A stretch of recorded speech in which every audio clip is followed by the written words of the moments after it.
For a long time, it felt like my whole life was spent running from the abuse, running from the harassment, running from private investigators, like quite literally running from them in my car, and running from myself, running from the pain. And after alienation happened, when memories came up for me, even when those memories were mostly sweet, my body wanted to run from those too. It was like an instant reaction for me. Every Facebook or Apple photo memory that popped into my notifications seemed like it housed, each one of the memories housed a remote control into my heart and mind.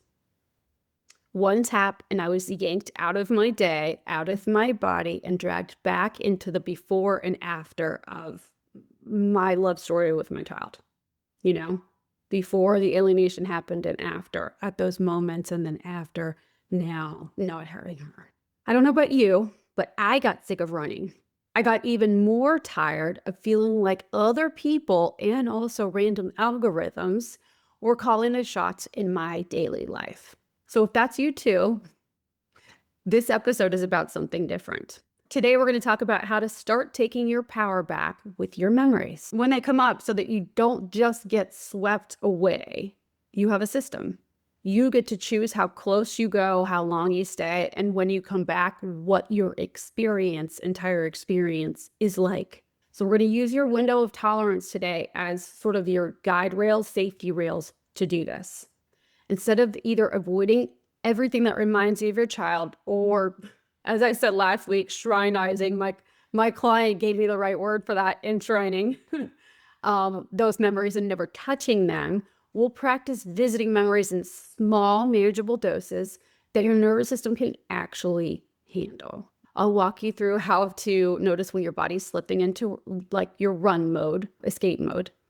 What to do in those moments, and a simple experiment you can try. I'm just going to give you some real life examples, and for you, a little experiment that you can try this week. So that next time a song, a photo, or memory notification pops up, it doesn't get to hold the remote anymore. You do.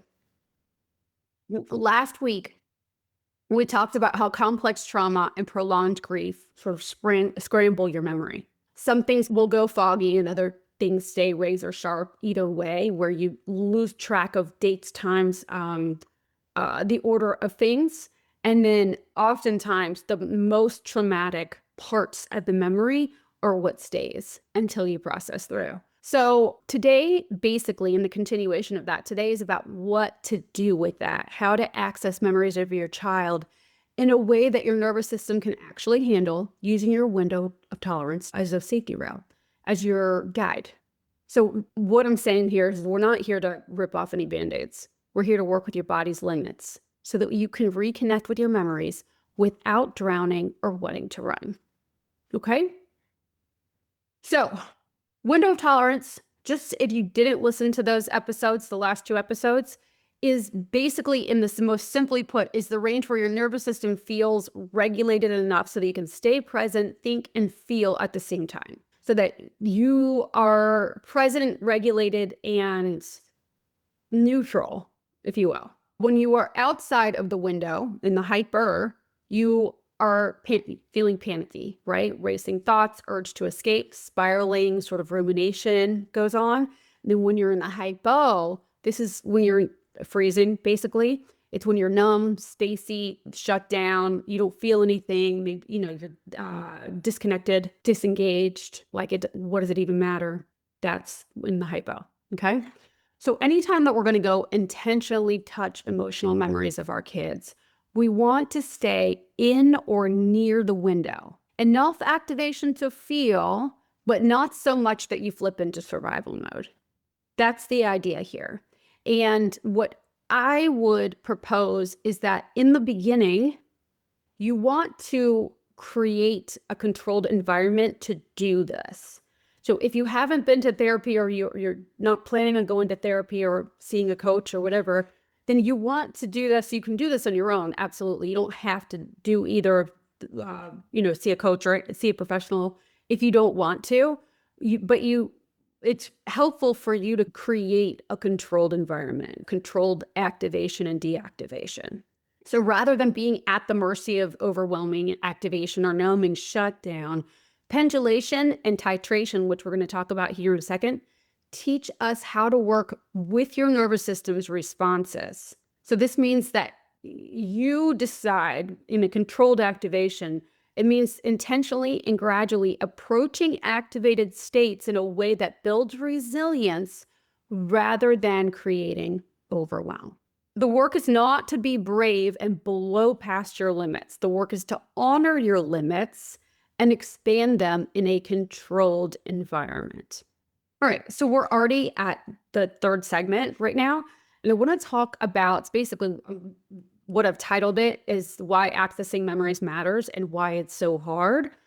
And I want to talk about the push-pull that happens for most of us.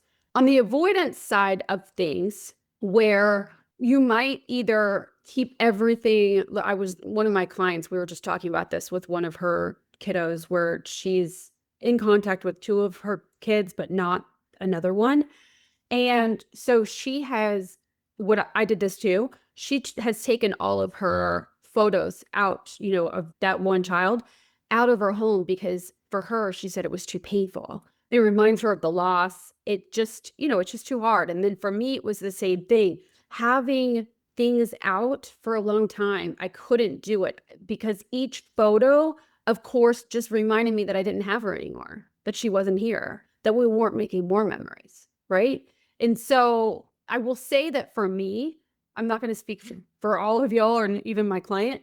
I know that, and I'm already giving this away, but I know that what I was making each of those photos mean, any of the photos at the time that I didn't have them up, was really where the problem was. As always, it's always about our story, the narrative that we're holding onto. And most of the time that narrative is done unconsciously. It's just done, from trauma brain, So becoming aware of those is definitely number one. But on the avoidance side of things, for me, what it looked like is that I enshrined her room. And then when I moved from our house, the house we lived in together, my daughter and I lived together, I went and set her room up in the next house and the next house, but then I shut the door. I didn't want to look at it, but I needed it done in my mind back then. It's making me emotional to think about it right now. So I would set it up, and that whole ritual of setting her room up was a loyalty. I think that's how I can't believe I'm getting emotional about this, but it was a loyalty to her, like letting her know in the energy world that my loyalty was still with her and that there was a place for her, And I would not even think about getting, I was renting after I sold the house that we lived in together. And I didn't even try to consider getting a, like a 1-bedroom or even a 2-bedroom home. I needed a 3-bedroom because for her, So anyway, and then once I set her room up, that whole ritual was done. And then I shut that door and never went into it in any of the homes until I moved here. And then I did it differently. And that's because between the last house and this house, I'd done so much work processing through all this, and I wasn't aware of what I was doing back when I was doing it. I was just doing it. It was coming from trauma. It was really, there's an anxiety behind it, of course, it makes sense. But anyway, so I would also, in the avoidance side of things, I would keep like playlists and songs, movies, foods, certain foods that we would eat together. I kept those. I wouldn't dare go and do that again because to me it felt like a betrayal or something of us, and I wanted to keep those memories sacred, if you will. Some things were completely off limits, photos, what have you. Like I said, movies.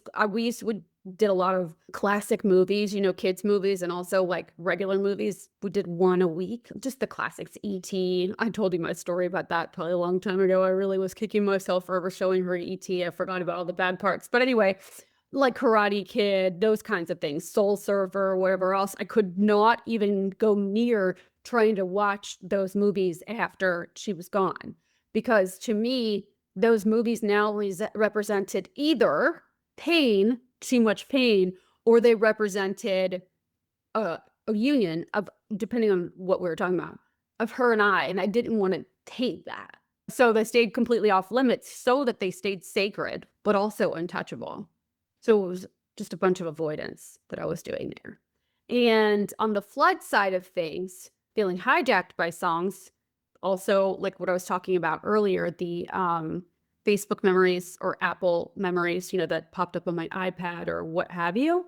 Anytime a song would come up, oh gosh, I can't tell you how many times I like researched, tried to figure out how to make, back in the day, then I figured it out, but how to make Alexa not play certain songs ever again. Like that was huge for me because I felt like the song was, I was being violated by the song. Funny, not funny at all. So feeling hijacked by songs, smells, casual reminders, even getting slammed with body memories that feel like the worst days of my past were happening again. So it can feel completely overwhelming, and sometimes to the point where you don't avoid it, almost kind of like, and I think I wrote this in the outline somewhere, but almost kind of like doom scrolling, how you do it and you're completely overwhelmed and activated, but you just keep doing it anyway. Kind of like that sometimes. And usually that happened at night when things got quiet for me. So I would go and like immerse myself in photo albums or old, maybe Facebook photo albums too, just looking at all of the old memories, even though I was completely activated. And so what happens then, I did write this and later on I might, but I'll talk about it now. What would happen then is those moments, all of those beautiful memories that I had with my daughter ended up becoming a source of pain and darkness because of how I was reliving those memories, doing the nighttime doom scrolling or like opening them up and making it more of a disconnect without realizing it.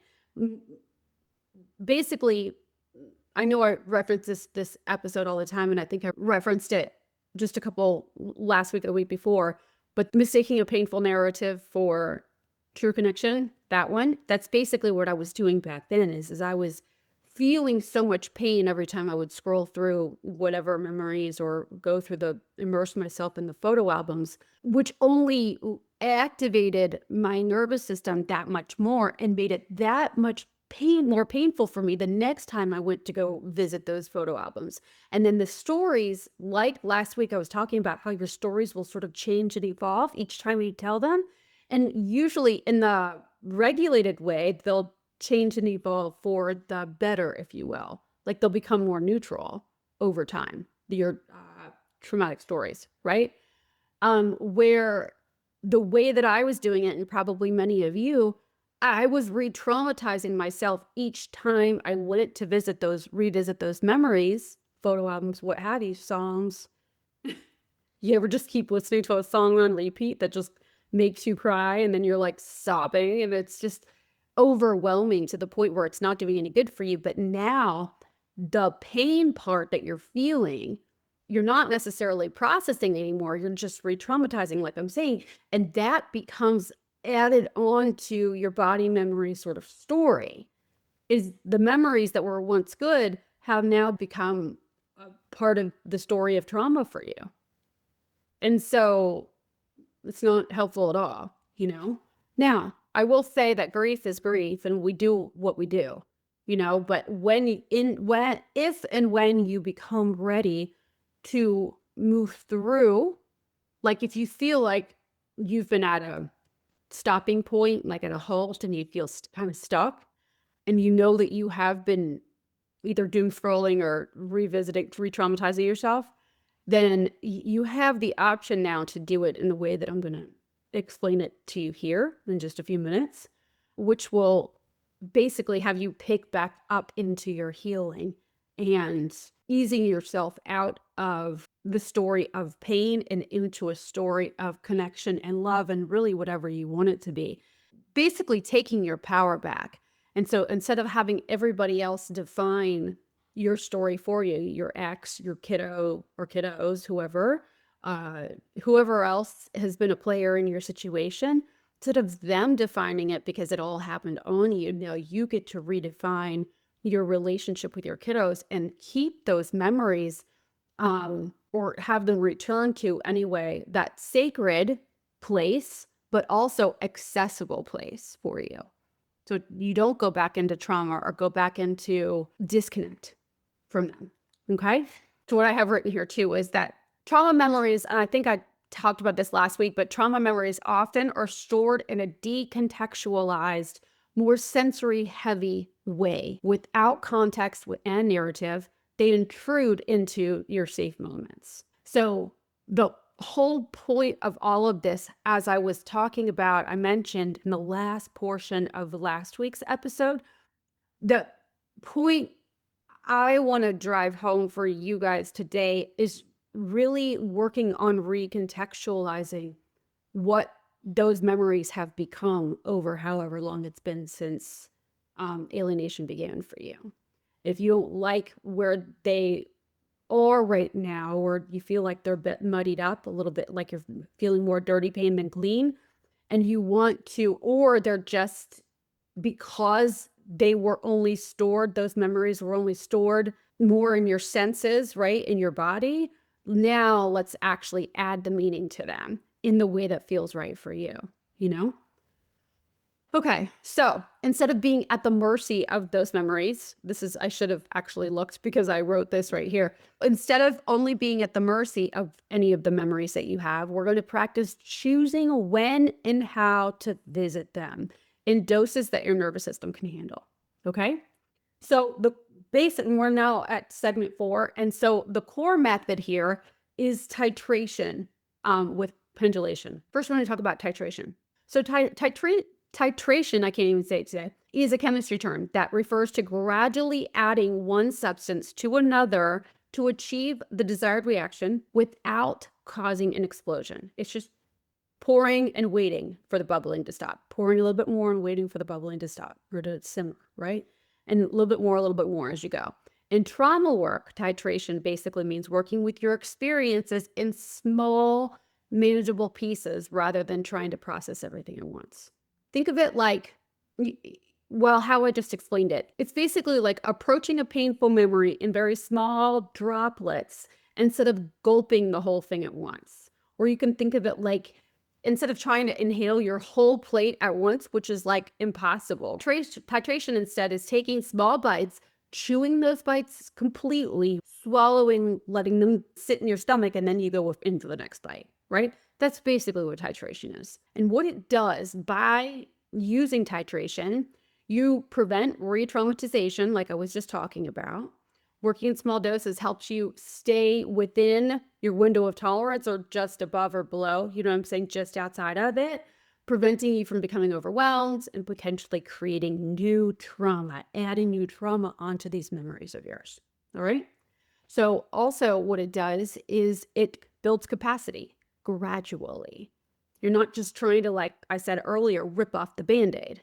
Each small success in handling difficult memories, or even the good ones, right, builds your nervous system's resilience and tolerance. So it also maintains safety. You stay connected to your body and present moment awareness rather than disassociating or becoming flooded. The last one I've got written here is that it allows for integration.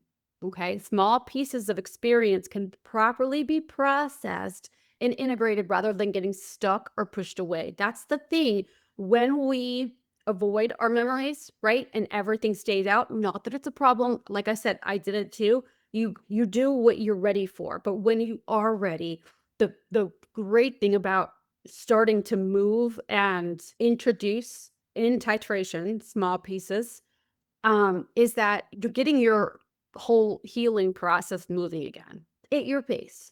But yeah, like what I was saying is that when we avoid things, we're basically staying stuck. It's stuff we're just put on a shelf or stuck somewhere where now we're going to have to like, depending on how long, again, it's okay. I don't mean to shame you here, but like for me, I will say all the things that I was avoiding, it was only a matter of time where the stuff was going to come up again. It's like, do I either want to walk through this or do I want to keep going around?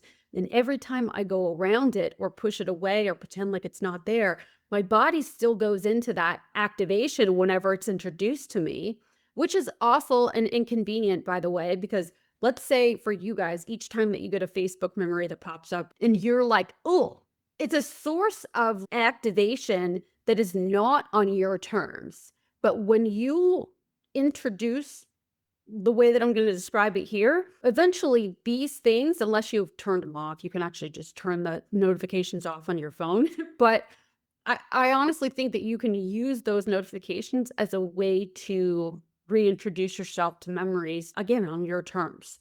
But every time that you ignore those things and you try to get it away from you and ask, whoever you use for your streaming, your music streaming, to never play that song again, you're just pushing it down, and then other things will sort of pile on top, and it becomes reinforced that we get activated and we need to ignore. And so it just halts our healing. Okay, so now we're at pendulation. So pendulation is gently moving attention back and forth in between difficult memory and a regulating resource. Okay, that's all it is. A breath, some supportive image, a safe object, a state of mind. Maybe it's a cup of your favorite warm drink, like something comforting, whatever it is, something, a safe place, right? Which helps keep you in your window. And so you're just going swinging in and out and in and out on your terms. Okay. So as soon as it's basically, I was talking about this last week, it's touching your window of tolerance, like just the outer edges of your window of tolerance, and then coming back into safety. And so doing this, you may believe, and not just yourself, but you may think that the best way to do this is just like I said before, rip off the Band-Aid and just go in and just don't be a wuss about it and let's just face it all head on. And not to say that that's a awful thing, but if it's been really activating for you and you know that you've been stuck in this loop of like feeling activated by or violated even by whatever memories pop up or memories in your head, songs that come on the radio or what have you, maybe even groups of friends that you see every so often, and that just because seeing them brings a whole new set of memories back for you, and it feels so difficult for you, it's really helpful to pay attention to the cues that your body is handing you. Okay.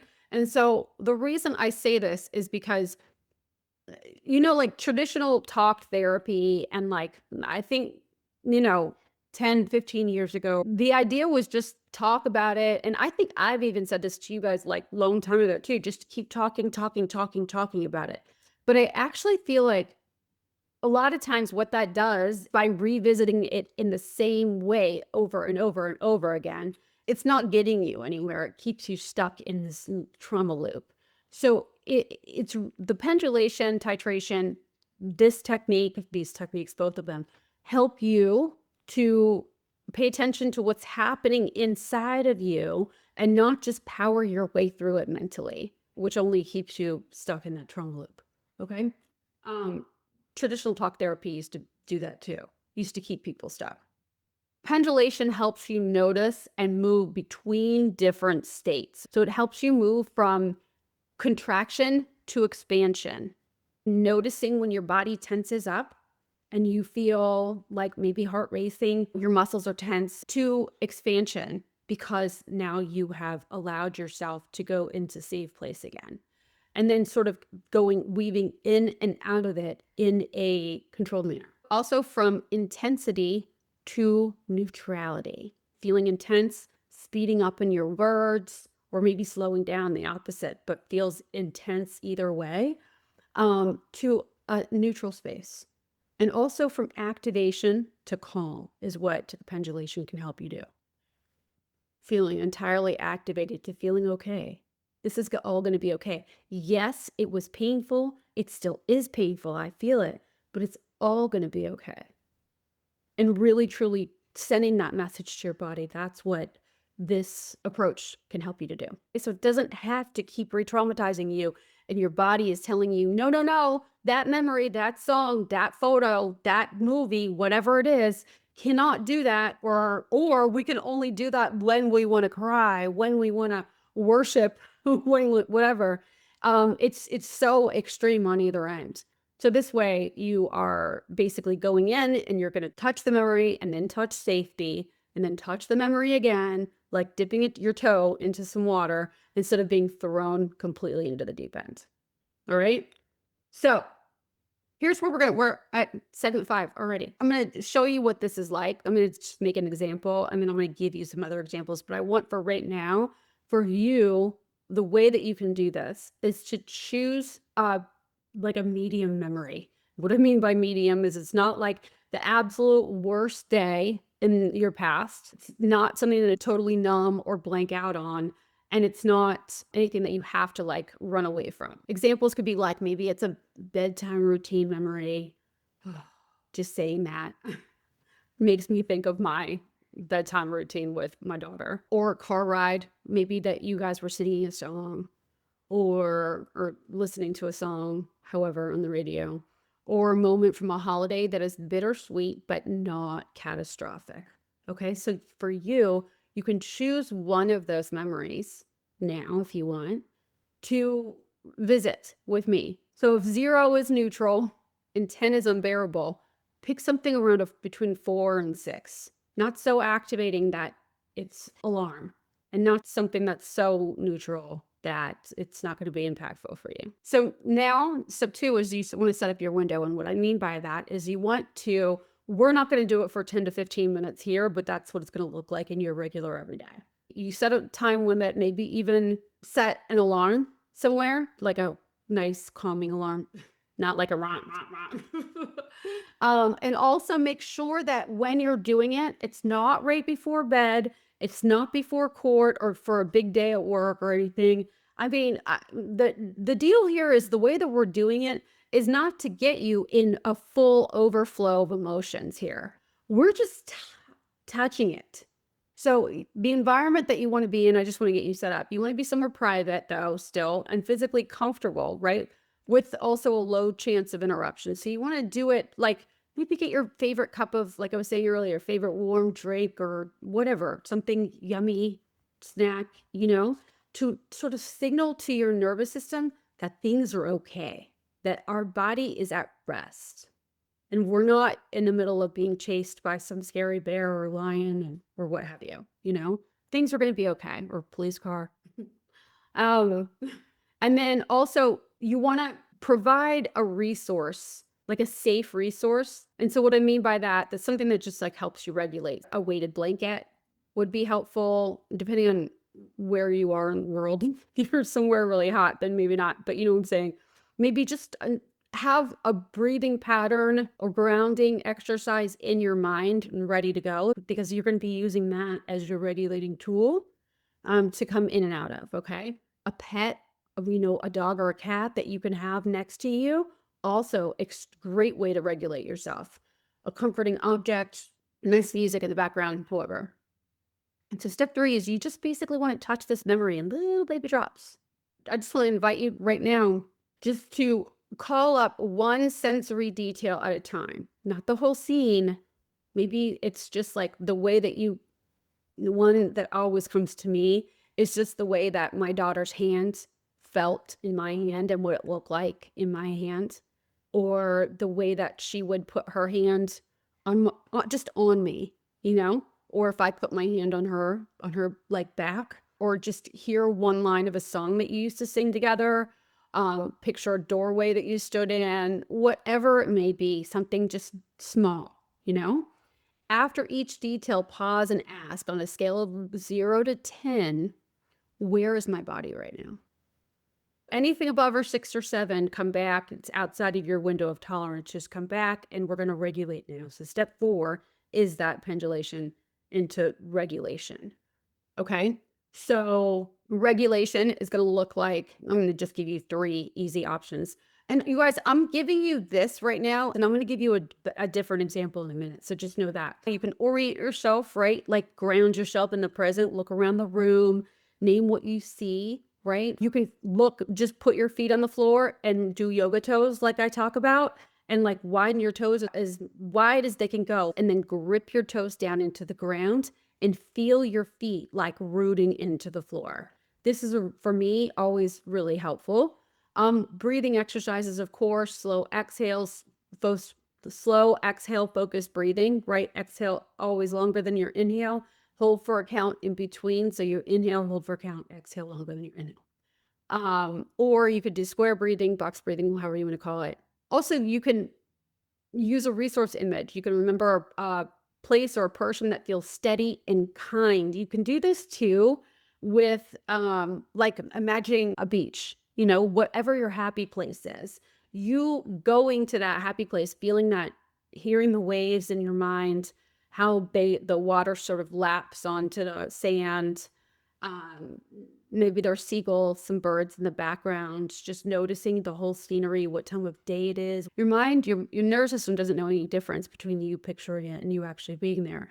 So that can really be a powerful resource for you to regulate, okay, in between touching this memory, going back out. And actually, this is the way that I think can help you to normalize, if you will, or turn the memory around if it was once felt so dark and heavy, to start associating your happy place to that memory, so that the memory becomes less and less activating and more neutral, right? And more to the happier side of things, to the lovelier side of things, okay? Depending on what you're trying to recall right now. So let the memory step back a few feet in your mind while you come all the way back to this room. Okay, so you're just, each time that you are you're pendulating, you're going from the memory to your regulating exercise, you just, in your brain, just let the memory sort of just scoot its chair back just for a moment. It's just moving, like door 2 is closing for a moment and we're going over here to door 1. And in door 1 is this room, this area, or the happy place in your mind. Okay. And then you shift back in and then you come back out. So you want to just basically repeat the steps and for like 2 or 3 rounds. And then I want to emphasize that you stop before you get to overwhelm. This is just introducing, reintroducing, or re-experiencing the memory in a way that you are in control of, rather than the memory or whatever story that's been attached to it is in control of you. You are now building up the tolerance to revisit it, so it's not overwhelming each time it comes up outside of your control. Step 5 of this, so pendulate to regulation was step 4. Step 5 is to add gentle context to it. So once you're back in your window, right, you want to basically assign a takeaway to the memory. Like, depending on what we're talking about, it could be like, that was then, this is now. That could be one of them, just to bring you back to the present and keep reminding your nervous system that was happened before and now we're here. It's an entirely different situation. We're safe and it's okay. We wouldn't have chosen what's happened in between, but here we are and we're going to be okay, right? And you could also say something like, this is a moment that mattered, but not the only moment that defines us. Yes, that mattered because it changed things, if it's one of those turning point memories or something, but it's not the only moment that defines us. And this is just a portion of our relationship up until today. There's so much more to be lived, and one memory can't define everything. You don't have to allow that to happen. So it could be something like that. So this basically is how recontextualization began, slowly linking the memory with time, like then versus now, and with a more regulated body state. Okay, that's what's really important, because when those memories come up and you're like, they feel jarring, like, oh my gosh, like this just took over my whole day, that's only going to reconfirm or reinforce that state, the dysregulated state of mind. But now you're doing it on your terms, and it's going to start to recontextualize this whole experience for you so that you're in control. Like when I hear, let's say, a song, and each time I would before reach to go change the song or tell you know who to change the song for me, never play it again. When I do that, it is almost instinctually, right? When I've done that in the past, it's my body telling me that I cannot handle it. But when I remember, number one, I can handle anything because what's on the other side is a vibration. Number one, right? That's it. I can handle anything because it's just a vibration. It's not the memory itself that's bad. It's just that my body is telling me we can't handle this. It's emergency, emergency. But that's only because I've trained it to be that way because we avoid everything. No, we can't handle this. I can handle anything. So I just normalize it. And the vibration usually is happening because of whatever underlying narrative that either I'm holding on to from way back when that I haven't processed through, or whatever narrative I've adopted since then. That narrative could sound something like, oh my gosh, the look on my daughter's face, right? That's where sometimes I'll go is like if I hyper focus on her face and the need that I saw in her eyes and the helplessness that I saw in her eyes. You know, right now I'm recalling a particular memory where my daughter, the stepmother was sitting on my daughter in the car seat in my car when I came to pick my daughter up. And the stepmom was trying to block me from driving off. So she sat on my daughter. And anyway, my daughter, the look on my daughter's face was, she said it to me. She said out loud, Mommy, why is she doing this? Why is she doing this? You know? And so when I think about that memory, I've always gone back to, she must have been so scared, what that must have felt like for her, right? She was felt probably pressured, unsure, confused, all the things, right? Must have also from there on, because that was when the first thing really happened, like a confrontation happened. From there on, my daughter must have felt so alone because of the experience that she was having where she was so cut off from me with them. It was just so, I could imagine her feeling so alone, right? But here's the thing that I want to mention here, and this is for me, and maybe I'm assuming for many of you too. What really, of course, I felt helpless because I couldn't help her back then. Inevitably, that's what it boils down to is the look on her face spurred all of these assumptions about what my daughter was feeling at the time, the experience that that created for her moving forward. But then it really boiled down to, well, I wasn't able to help her. I didn't help her. I was so busy trying to weave my way out of my own sticky web of crazy, you know, like feeling so activated at all times. I'm not trying to call myself crazy, but it was just craziness, you know, that I couldn't see the pathway out for the both of us. And so what that would turn into is shame for me. And so that's a lot of times my stories, though I won't label it that in the moment, I would have pointed this out before. The memories I want to run from are usually the shamey ones.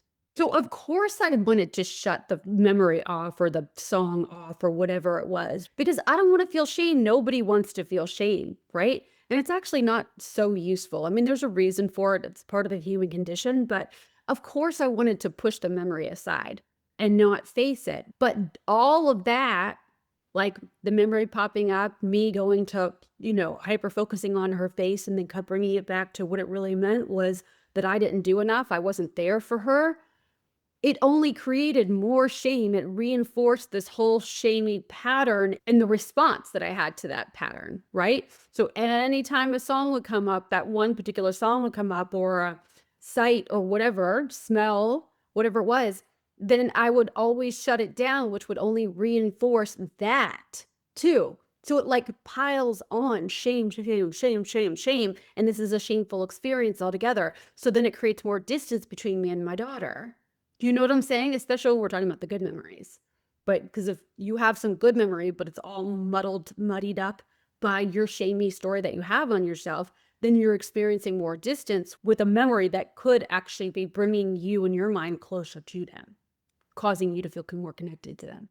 Okay? What I'd like to propose instead of going into some shaming memory and then avoiding some shaming memory or getting stuck in those memories, is for you to do a little spring cleaning of your mind. Basically what I've been proposing this whole time, but you're doing it in small, controlled little increments, right? It's an ongoing process too of you staying aware and getting curious with regard to the memories that you avoid and why. Clean them up, basically, so that you don't have anything that you have to avoid ever. So that you don't have to run anymore from, if you are, from any of the memories or any of the triggers, if you will, that are currently there for you.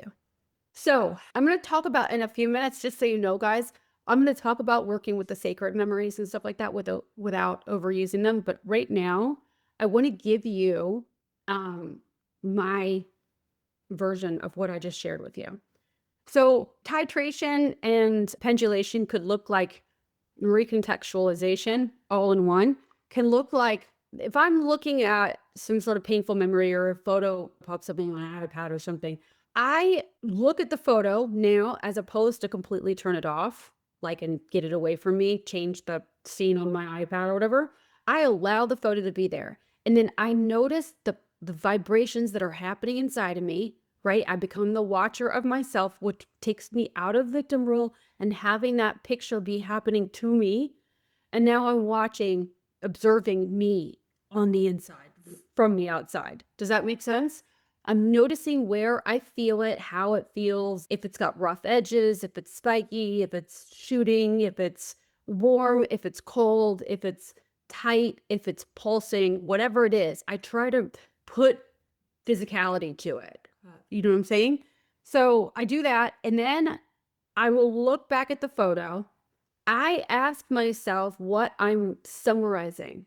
Like, what am I making this photo mean? What is my story? Like the basic summary, whether that's a phrase, a couple sentences, not some huge long, well, this happened, blah, blah, blah, blah, blah. Not that. Because when you go there and it's speedy inside, then you know that you're in a bit of activation. Instead, just what is the summary I have of this? Why is this causing this feeling, like physical feeling inside of me, vibration inside of me? And then I allow for the story to be there. It's okay that the story's there, but I come at it with a sense of curiosity, fascination. Oh, I see. This is what I've been making this mean for however long. That's why I've been avoiding this. This makes sense. I have a sense of compassion for myself there. And then I go back into the photo. Okay. So I'm tapping in and out of it, and notice any themes or patterns about my experience, right? I just get curious about, like, okay, so if this is my summary of it, have there been other things, other memories that I've had or other time periods that have looked similar to what my summary is here? And do I like that or do I not like that? How can I use this to serve others in a way of service? That's how I usually do it. For me, it's like, how can I make this into a theme for the podcast? Or how can I use this with my client or whatever it is? I want to make meaning out of it. And it doesn't always have to look like that. I just feel like the more service work that you're doing, for me anyway, the more that I'm repurposing and making those awful, sad, terroristic, whatever it is, memories mean something and help others. But you can do it however you want there. And then I go back into the photo again and reattach or attach the new context to the photo. If we're talking about my daughter, I separate it out, right? So anything shamey, I use that in a theme otherwise and use that to help others. And then with the photo is like of me and my daughter, the first one that's coming to mind is when we were at this place called Salt Lick Barbecue in Austin. And so obviously I don't want that memory, that photo, to be about my shame and how I should have helped her more and that I should have seen the signs and that I should have whatever. So I separate that out and then I decide what I want this photo to mean for us. What was the essence of that memory? That time period when we were together that day, what was it? Like talking about a good memory, And how can I honor that memory moving forward? You see? So I'm separating out the stickiness of it. And then I go back and how am I going to repurpose this other stuff and use it for me? Well, can I make this me moving forward? That's how I do it.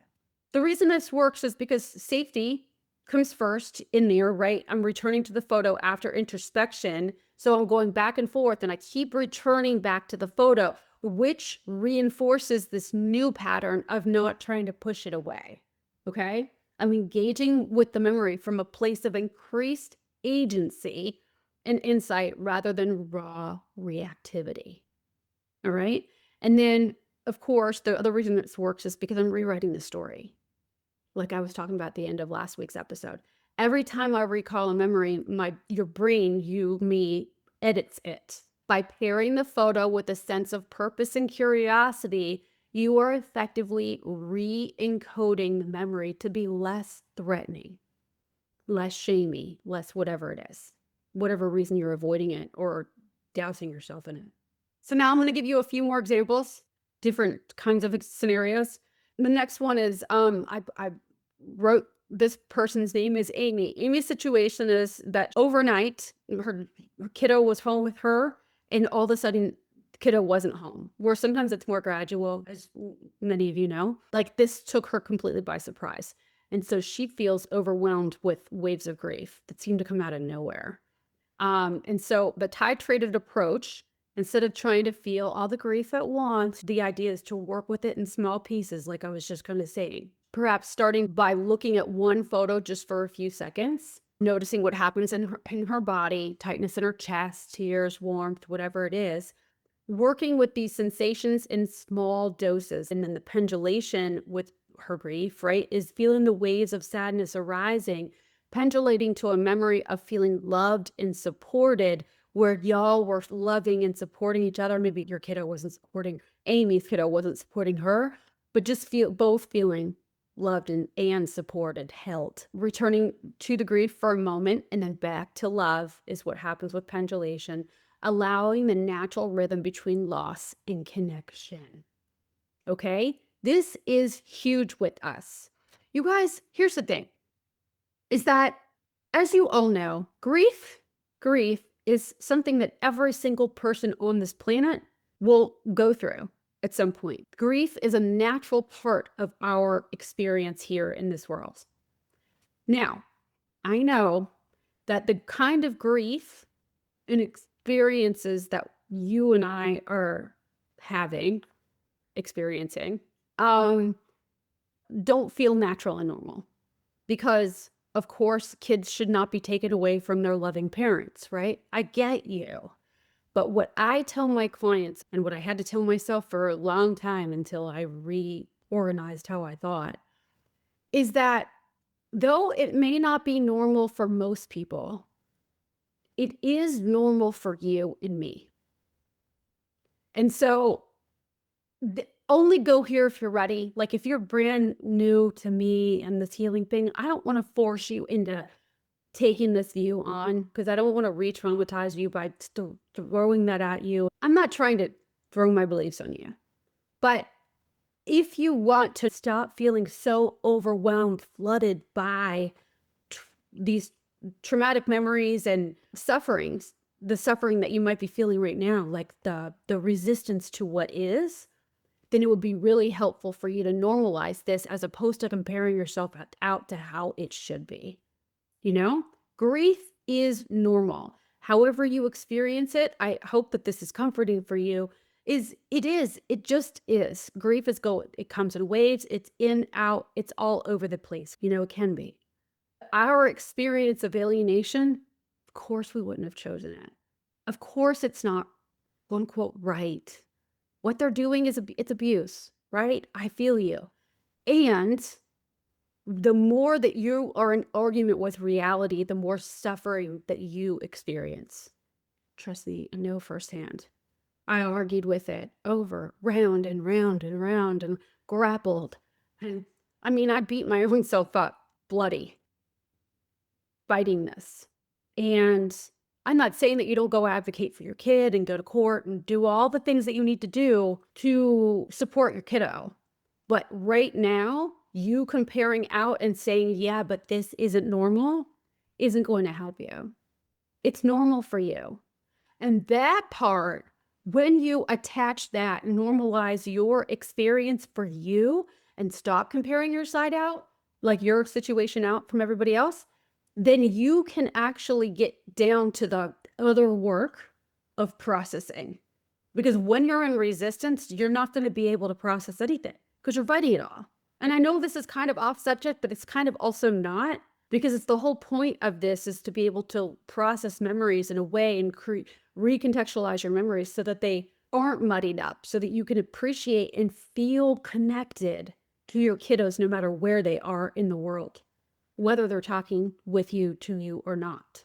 And the way that you do that is by letting go of resistance so that you can allow love to come in. Becoming aware, too, of whatever those summaries are of each one of those memories. Because like I said, most of the time, many times anyway, when you're avoiding them, it's shame. There's some shamey or terror story. So just knowing what's yours, what's not, what you really want, like reassigning meaning to each one of these memories so that the meaning works for you moving forward, so that it keeps those memories clean, if you will.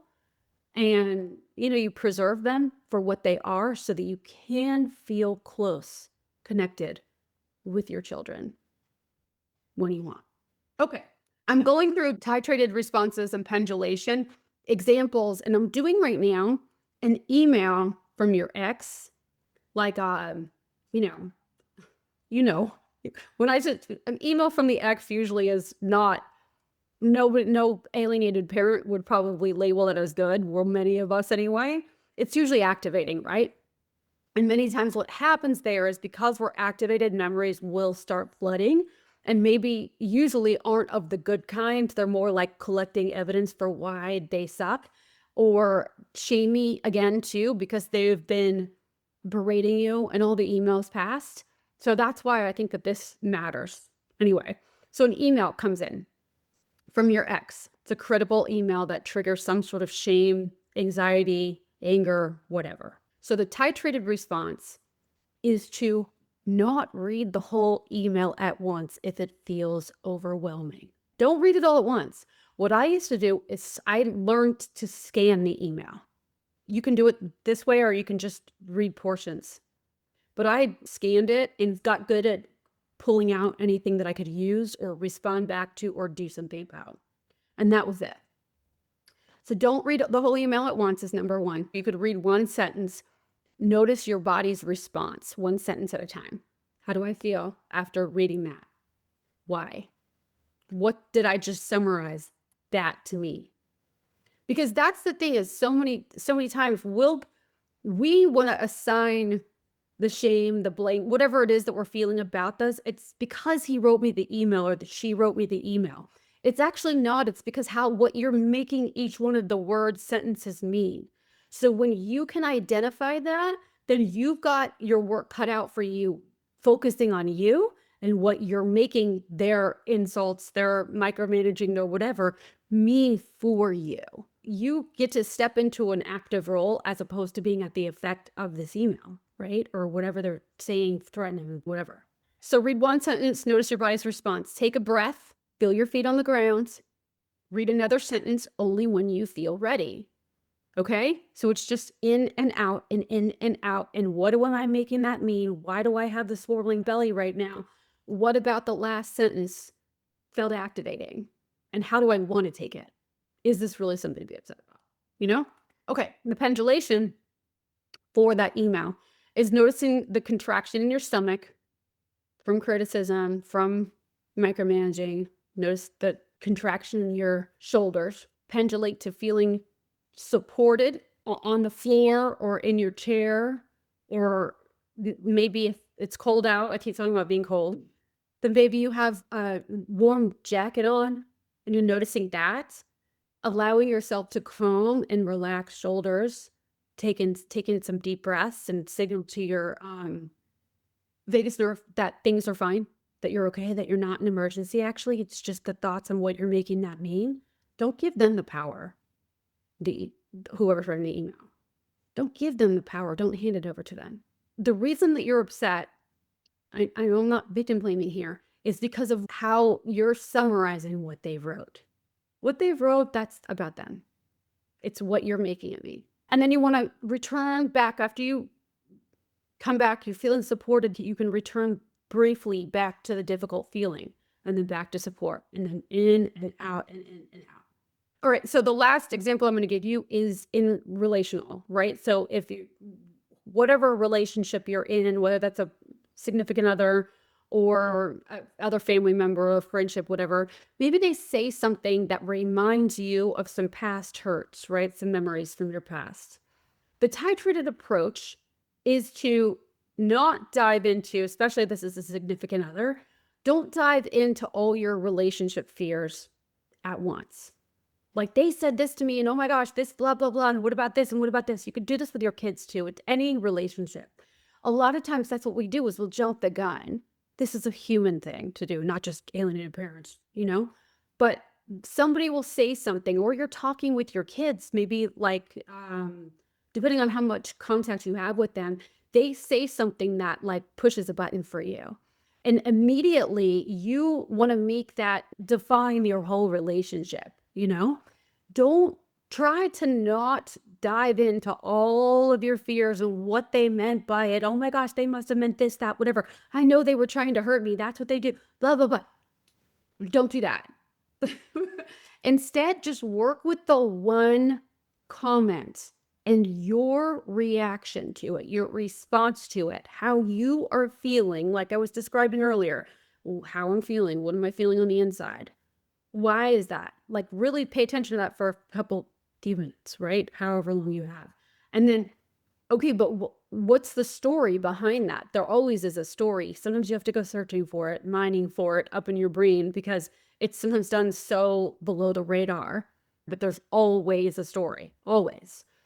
And then also too, if you are basing, like, let's say it's your kid that you talk to and they said something you think is hurtful, try to keep it to the situation at hand and not make it mean something about the whole theme for how they've behaved, how disrespectful they've been from all the way back until now.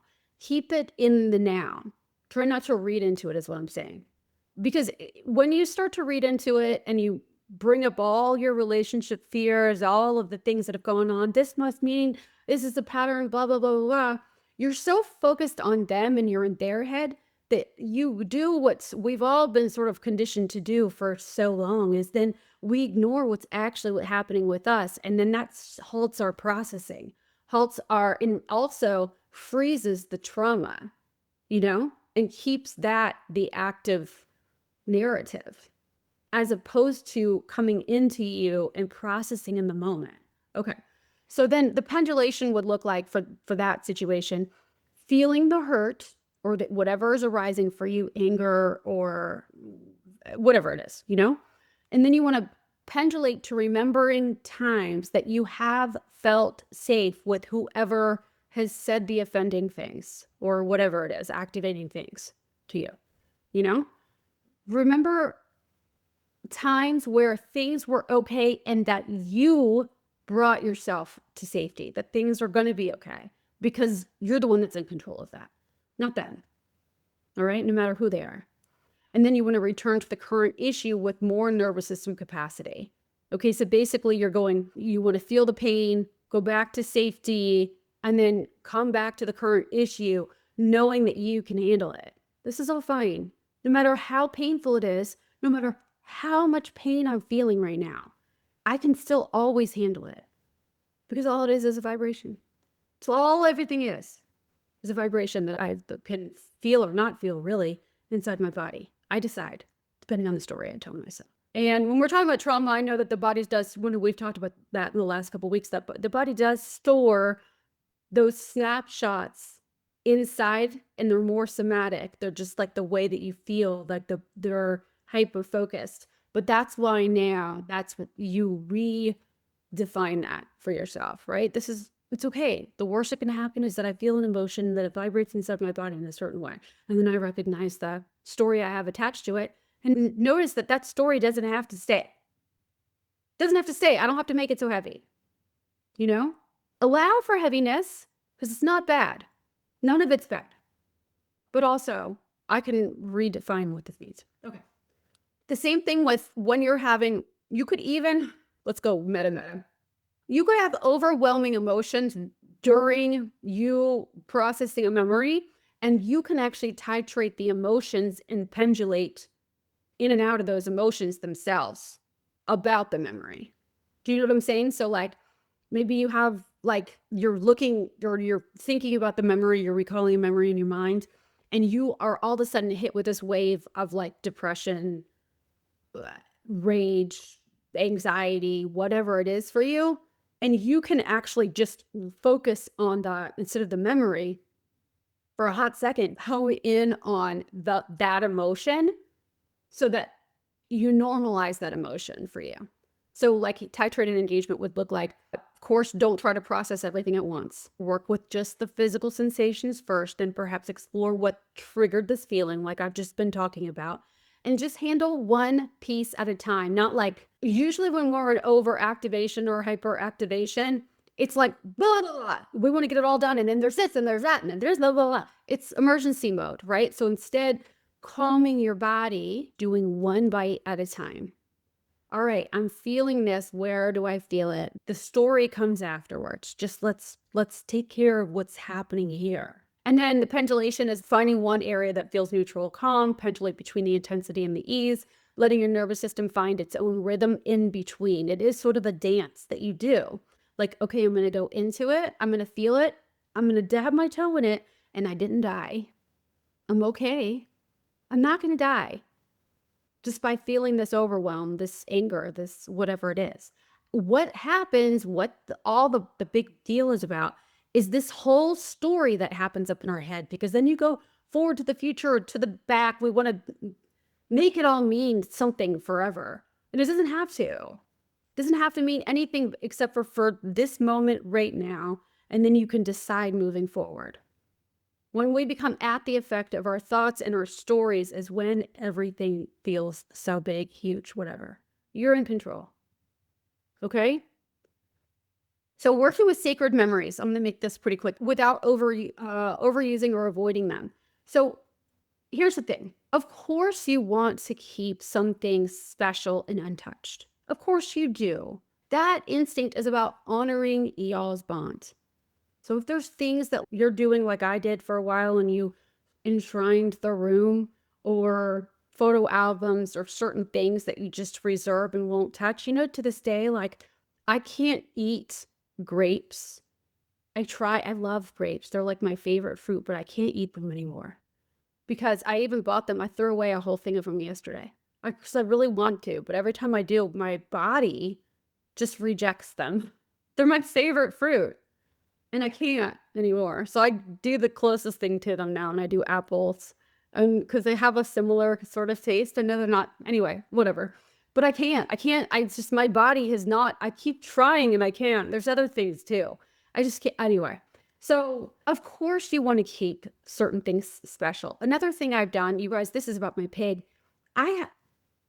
This grief is funny like this. I have this thing of coconut oil that I've had since Nita, my pig, right? Who, by the way, the reason I talk about this so much, I hope it's not disrespectful. Those of you who know me or have heard me talk about this, Nita, my pig, was my sort of maladaptive way to cope whenever my daughter left. Because I got her after she left as my way to mom something. I needed a surrogate. I needed to put my mind somewhere. Maladaptive, I don't know. It was something. But I displaced all of my grief and put it into loving Nita. So, and it became somewhat unhealthy, but she also really saved me through a lot of the times. But anyway, so that's why I still relate this to my daughter, because I know it's a lot of displaced grief, And so I still, 2.5 years later after Nita, I was just saying this earlier, I think about her every day all the time. Not all the time, but I think about her every day. I talk to her still. It's still so, this is a lot of grief, and I know what's going to stay, but none of my other animals were like this, but I know it's with Nita. It's because like I said, I didn't process through things the way that maybe I could have. Anyway, so there is this thing that I have of coconut oil that's up in my cabinet there that I haven't touched. I used to use it on Nita on her skin when she was blowing her coat and stuff, and to clean her eyes and ears and stuff. So I have it in the cabinet up there, and I won't touch it. And it's even got like a couple of her hairs in it. Obviously, I'm not going to use it for anything, but I won't throw it away either. You know, I have coconut oil that I use for myself, but I just won't touch it. And so what I want to say is, of course, that you want to keep things special, kept special and untouched, you know, that you're honoring your bonds. And that makes sense. Okay. The problem, though, is that when nothing can ever be touched, or those memories can't be touched, the memory can't grow with you. And when something is overused in unregulated states, also, this is what I was talking about earlier, doom scrolling photos nightly. It's like this habit of you doing it, but it's in a negative state. It can become a pain ritual instead of a connection ritual. So that's where I think the problem can be, is when you're doing it, avoiding things or overindulging in them as a way to connect to the pain without realizing it. Then it becomes problematic, I think. You define it for yourself. But so here are the practices that I suggest for that. Ritualized contact is number one. So pick a song, photo, an object. Choose specific times, birthdays, Sunday nights, the 10th of the month, whatever. When you intentionally spend a few minutes with it within your window and then close the ritual, you making that an appreciation time or a love, a connection time, whatever it is for you. Make that an extension of your love to them, you know? Time. That's what I do. I spend time, especially when I'm feeling the emotions of grief. I will send her energy, my daughter, you know, I will talk with her. I'm only talking to myself. Usually I do it on my back patio. But I'm putting that energy out into the world, and I'm appreciating her, and it's almost like a respect for our relationship. I don't know how to explain that. So anyway, that's what I do. And I make it for either intense grief times and also like to take a moment of silence, if you will, like during certain days, like her days, just to honor her. And the other thing I want to offer here too is like before and after, tracking your states, like your state of mind, your body, the state of being. Before and after, you want to ask yourself, where am I on a 0 to 10 activation scale? 0 being neutral and 10 being activated. Where am I? I'm starting before, like for me, and this applies, especially if you're feeling really intense, like grief in the moment. Where are you when you start? And if it spikes, shorten the exposure or ease out of your experience by bringing yourself back to safety. Does that make sense? So ritualize your contact, make it meaningful, and then really work on your state of being and knowing where you are, and you be in control of bringing yourself in and out when it's good for you. If it spikes, shorten the exposure next time. If it stays within range, then you can gently lengthen it over however many weeks, months, whatever. So basically, we're letting some of the memories step down from the altar and come sit on the couch with you. Still sacred, but now part of your everyday life again. So that you can still honor them and not have to go put them away in some cabinet on a shelf in your back pocket somewhere where you out of sight, out of mind.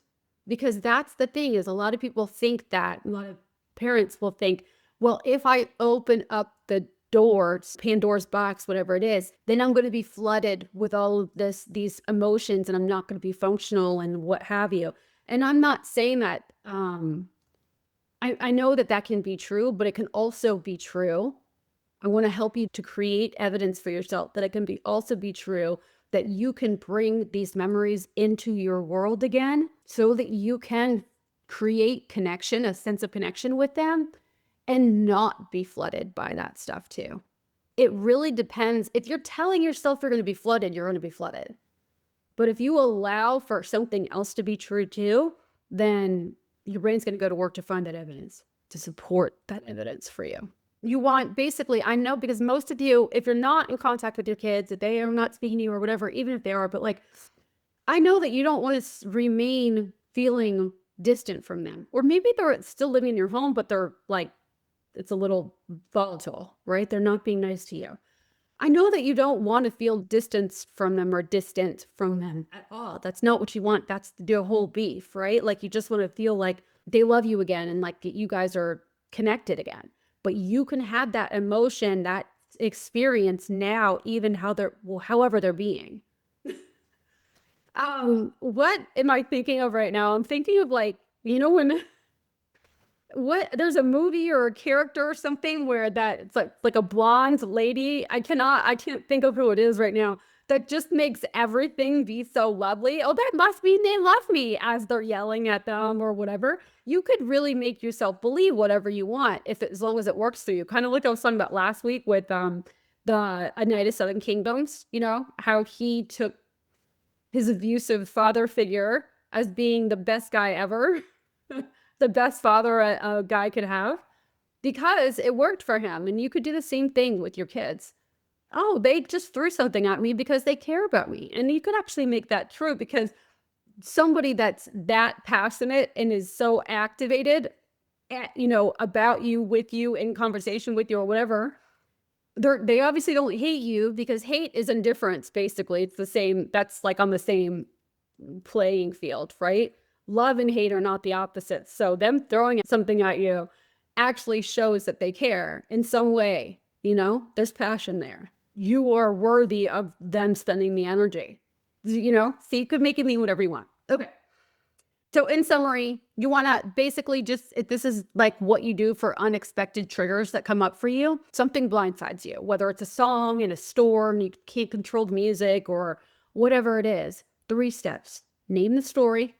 What am I telling myself about this moment, right? Name the sensations. Where in my body? What's the temperature, texture, shape, color, what have you of it? Was it bubbling? Is it moving? Is it dissipating?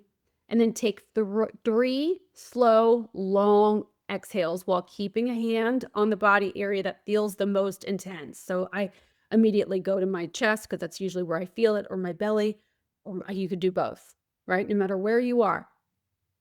Inhale, hold for a count, exhale longer than your inhale. I either do 6, like a 6 in, hold for a count, 6 out, or 8, something like that. Do whatever you want. Doesn't matter. And bring yourself back to safety, like regulate, show to your body that you are good, safe. So that's it. So 3 steps. Name the story. What am I telling myself? Name the sensations. And then take the 3rd step is 3 slow, long inhale, exhales. Okay? That's all.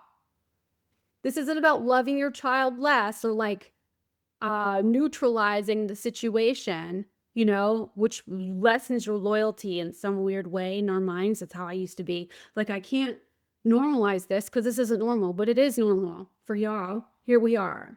So don't fight it.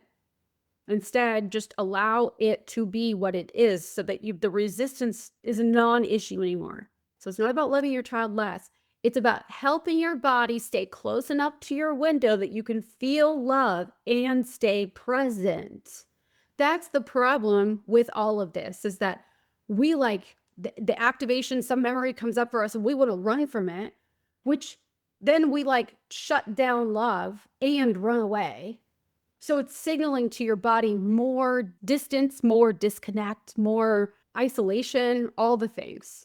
But we have to run from them and the memories of them. And I know that you don't want that. Signaling to your body that you must run away from them is only reinforcing this narrative that I know is the opposite of what you want. So basically, with memories, they are what you decide that they are from here forward. But it's really helpful also to know what story is activating for you now. Like, what's the summary of all of this? Where do I feel it? How can I move in and out of this pain, right? Sort of a dance with the pain and back into safety, dance into pain and out into safety on my own terms, so that nobody else, you've had all the people call the shots in your world for who knows how, ever since this is all started, you know, and maybe even before that, before the alienation. So now it's your turn to step into the active role, right? Having agency over yourself, your own memories, your experience of those memories, and make them be whatever it is that you want, you know? Don't let them take you for a ride. Your ex, the alienating parent, people, whoever it is, they don't have to control your world anymore. No matter what they're doing with your kids, your experience, your memories are yours, you know? Don't let them infiltrate. Okay, you guys. I love you all. Have a lovely, lovely week, and I will see you next week. Okay, bye. Thanks so much for listening today. If you like what you're hearing and you'd like to hear more, please make sure to click subscribe wherever you're listening or watching. Also, for bite-sized clips and tips, be sure to find me on TikTok or Instagram. See you next week.